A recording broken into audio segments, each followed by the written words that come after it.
Hariom, pessoal,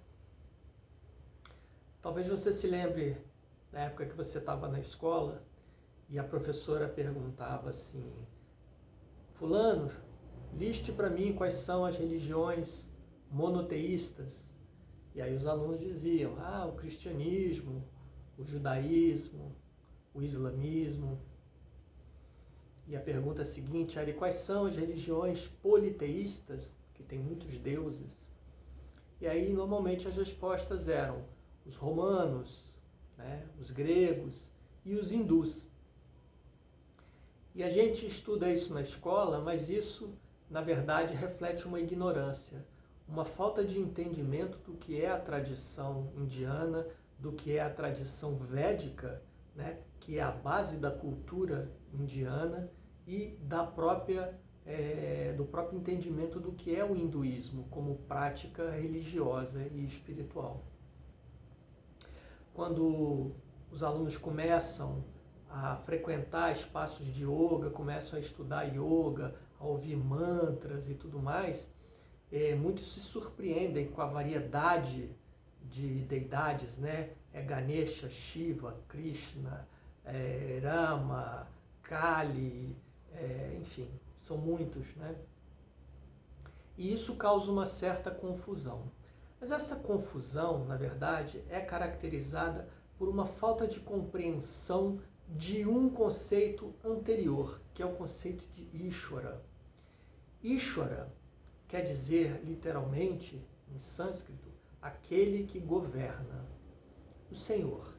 Muitas vezes é traduzido como Deus, mas não é uma tradução muito boa, porque quando a gente pensa em Deus aqui no nosso universo, na nossa cultura, na nossa formação cristã, nós imaginamos um ser separado da criação.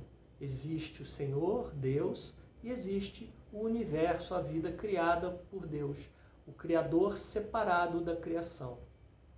E a ideia de Ishvara não é essa. Essa é uma originalidade da tradição védica. Ishvara é tanto a causa criativa quanto a causa material do universo. Então o universo não é uma criação de Ishvara, mas é uma manifestação dessa ordem, desse poder que tudo controla, que tudo rege. E é preciso entender também que Ishvara não é uma pessoa, é uma ordem. Essa ordem que faz o mundo ser como é, a vida ser como é. O Swami Dayananda, quando esse assunto de deuses surgia, ele sempre dizia assim: não há um Deus e não há muitos deuses, só há Deus. Ou seja, tudo é uma manifestação desse divino. E quando eu digo tudo, isso inclui todo o universo que você consegue perceber com os seus sentidos, incluindo a sua mente, o seu corpo, você, eu, tudo que existe. Por isso que Deus está em todas as coisas. Ishavasyam idam sarvam, diz o Upanishad. Deus está presente em todas as coisas. E se Ele está presente em todas as coisas, todas as formas são também divinas. Então, quando você pensa, por exemplo, em Ganesha, aquela simpática deidade com a cabeça de elefante, aquele é um aspecto de Ishvara, é isso que a gente diz. É o aspecto de Ishvara responsável pela remoção dos obstáculos. Não é muito diferente, se você parar para pensar, de como a gente foi criado, porque o que acontecia antes? Eu tenho uma causa impossível, reza para Santo Expedito. A mulher quer casar, reza para Santo Antônio. E assim vai, A santa que protege os olhos, o santo guerreiro, e assim também são manifestações, são aspectos do divino, porque a mente humana ela é muito limitada. E é mais fácil você se relacionar com o divino tendo uma devata, como a gente chama. A devata é uma deidade, Pode ser masculina, e aí recebe o nome de Deva, ou pode ser feminina e recebe o nome de Devi. Então, Ganesha, Krishna, Shiva, por exemplo, são devas, são deidades masculinas.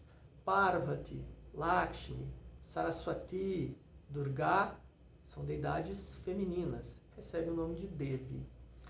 E uma coisa interessante para a gente encerrar é que todos nós temos uma facilidade ou uma tendência de nos identificarmos com um desses aspectos do divino, com um desses aspectos de Ishvara. E aí essa nossa deidade favorita, vamos dizer assim, nós damos o nome de Ishtadevata. É a sua deidade favorita, é a que toca o seu coração, é aquela com a qual você consegue estabelecer uma conexão com esse Ishvara, com esse Senhor, com esse divino. Então, tenha sempre em mente isso. Todas as formas são formas de Ishvara. Então você não precisa ficar triste com uma imagem que às vezes está num lugar e não é a imagem que você gostaria, né? Ou se surpreender, como algumas pessoas fazem, de ver tantas imagens diferentes, convivendo às vezes no mesmo altar, né? Então não tem problema nenhum. No seu altar pode ter Ganesha, pode ter Nossa Senhora, pode ter São Jorge, pode ter São José, pode ter qualquer manifestação, uma imagem de um orixá, porque tudo é Ishvara. Só existe Ishvara, só existe o Senhor. Então preocupe-se menos com a forma e preocupe-se mais com a fé. Hariom.